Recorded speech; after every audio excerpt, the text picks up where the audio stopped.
What follows is the introduction to the next quarter study entitled Three Cosmic Messages for April, May, June of 2023. It's about the three messages contained in Revelation 14, authored by Mark Finley. The Three Angels' Messages.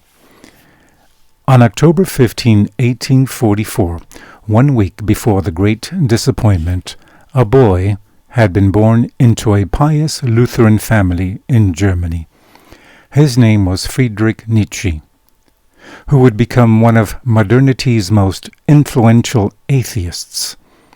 Believing that the Christian God was dying in the West, Nietzsche railed against the Christian religion's continued moral influence, deriding it as a, quote, slave morality, end quote.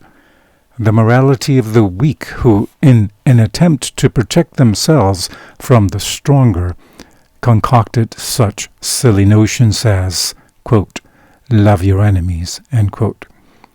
For Nietzsche, modernity needed to get beyond antiquated notions of, quote, good and evil, end quote. A character in one of his books declared, quote, break the old tablets, meaning, of course, the Ten Commandments.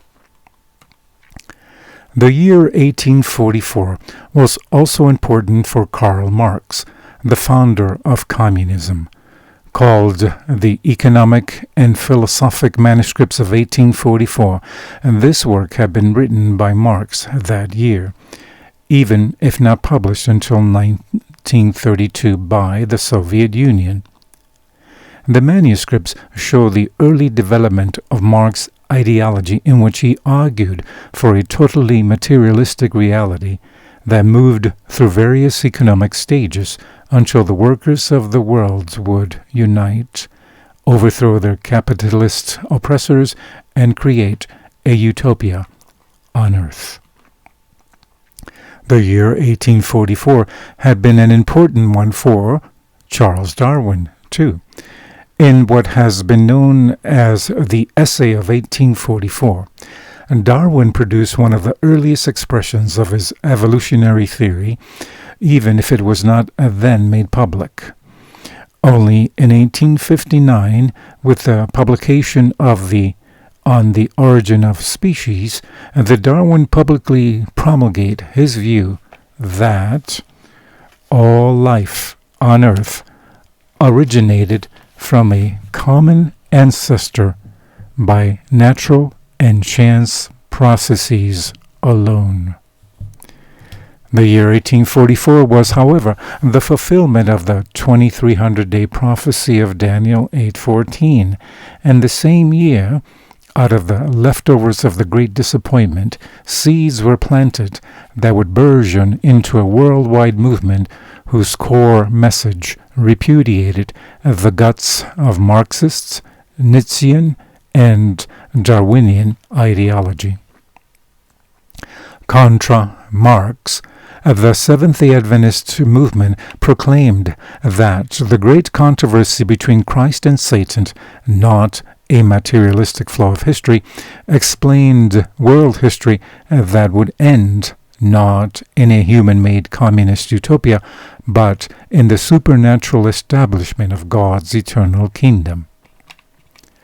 Contra Darwin, the Seventh-day Adventist movement taught that life originated not in the natural and chance process of random mutation and natural selection, but by the power of the Creator God, who in 6 days created life on earth and rested on the seventh.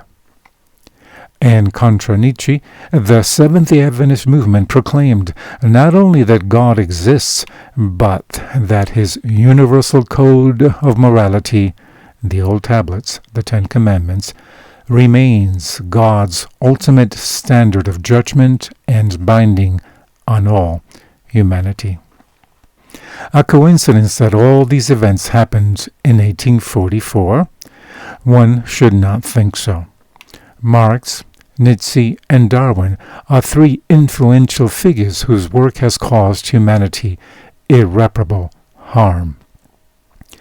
But amid all these errors, God did not leave the world without a witness to his truth, which is why, amid these destructive ideologies, he raised up a movement that would, over time, morph into the Seventh-day Adventist Church, and that would proclaim his last-day truth to the world, the three angels' messages.